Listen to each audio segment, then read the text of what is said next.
દિવસો પહેલા કાંતિ અમૃતિયાએ વિસાવદરના ધારાસભ્ય ગોપાલ ઇટાલિયાને ખુલ્લી ચેલેન્જ આપી હતી, જેમાં 2 કરોડ રૂપિયા આપવાનો પણ દાવો કર્યો હતો, જે બાદ રાજનીતિ ગરમાઈ હતી।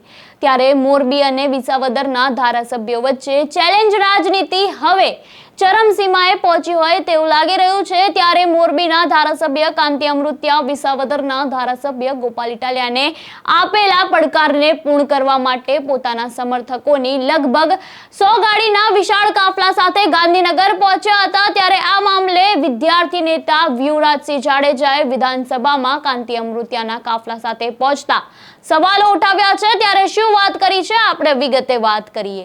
વૈષ્ણવજન તો તેને કહીએ જે પીડ પરાઈ જાનાને રે। નમસ્કાર, હું આપની સાથે પ્રિયા નાયક, આપનું નવજીવન ન્યૂઝમાં સ્વાગત છે। તાજેતરમાં યોજાયેલી વિધાનસભાની પેટા ચૂંટણીમાં વિસાવદર બેઠક પર ગોપાલ ઇટાલિયાનો વિજય થયા બાદ મોરબીમાં છેલ્લા સપ્તાહમાં જુદા જુદા વિસ્તારોમાં આંદોલનો જોવા મળ્યા હતા। ત્યારે આ આંદોલનો દરમિયાન વારંવાર વિસાવદર વાળી થશે તેવી ચીમકીઓ ઉચ્ચારવામાં આવી હતી, જેનો ઉદ્દેશ મોરબીના લોકોને ઉશ્કેરવાનો અને તંત્રને બાનમાં લેવાનો હતો તેવું કાંતિ અમૃતિયાનું કહેવું છે। ત્યારે આના જવાબમાં કાંતિ અમૃતિયાએ ગોપાલ ઇટાલિયાને પડકાર ફેંક્યો હતો। જો ગોપાલ ઇટાલિયા મોરબી બેઠક પરથી ચૂંટણી લડવા આવે અને જીતી જાય તો તેઓ પોતાનું રાજીનામું આપી દેશે અને ગોપાલ ઇટાલિયાને 2 કરોડ રૂપિયાનું ઇનામ આપશે। ત્યારે ગોપાલ ઇટાલિયાએ પણ સોશિયલ મીડિયા પર એક વિડીયો મૂકીને ચેલેન્જ સ્વીકારી હોવાનું પણ દર્શાવ્યું હતું, જેનાથી ચેલેન્જ રાજનીતિનો પ્રારંભ થયો હતો। ત્યારે ઇટાલિયાએ આપેલી ચેલેન્જ પૂરી કરવા માટે કાંતિભાઈ અમૃતિયા આજે સવારે મોરબી ઉમા ટાઉનશીપમાંથી પોતાના નિવાસસ્થાનથી અંદાજે 100 કરતા વધુ ગાડીના કાફલા સાથે ગાંધીનગર પહોંચ્યા હતા,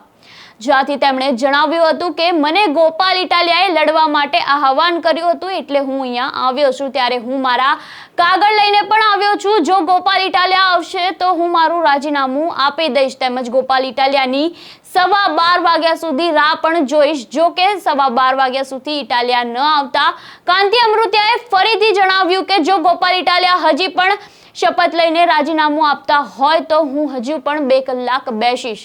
ત્યારે આ અંગે વિધાનસભાના અધ્યક્ષ શંકર ચૌધરીએ જણાવ્યું હતું કે અત્યારે આ બાબતે મારો કોઈ વિષય નથી, લોકોનું કામ કરવું જોઈએ એવું મારું સૂચન છે। ત્યારે આ અંગે આરોગ્ય મંત્રી ઋષિકેશ પટેલે પણ જણાવ્યું કે આ કોઈ ચેલેન્જની રાજનીતિ નથી, આ વિકાસની રાજનીતિ છે। ત્યારે ગુજરાતમાં માત્ર વિકાસની જ રાજનીતિ ચાલી રહી છે। ત્યારે આ અંગે વિદ્યાર્થી નેતા વ્યુરાજસિંહ જાડેજાએ પણ ટ્વીટ કરતા જણાવ્યું કે મોરબીના ધારાસભ્ય ગાંધીનગરમાં 100 કરતા વધારે ગાડીના કાફલા સાથે પહોંચ્યા છે। ત્યારે તેમણે પોલીસે ભેગા થવા કેવી રીતે દીધા, જ્યારે રોજગાર વાંછુક ઉમેદવારો તેમજ શિક્ષકો, ફોરેસ્ટ, રેવન્યુ, તલાટી, CCE કે અન્ય કોઈ ભરતીના પ્રશ્નની રજૂઆત માટે ગાંધીનગર જાય તો પોલીસ દ્વારા સીધા ટીંગાટોળી કરીને જેલમાં નાખી દેવામાં આવે છે। ત્યારે આવા બેવડા માપદંડો શા માટે, તેમજ ધારાસભ્યો માટે ફૂલોનો શણગાર અને યુવાનોના પ્રશ્નો માટે ટીંગાટોળી અને લાઠીચાર્જ કરવામાં આવે છે અને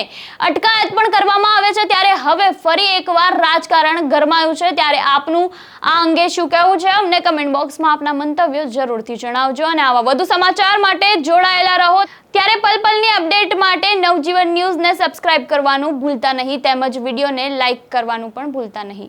વૈષ્ણવજન તો તેને કહીએ જે પીડ પરાઈ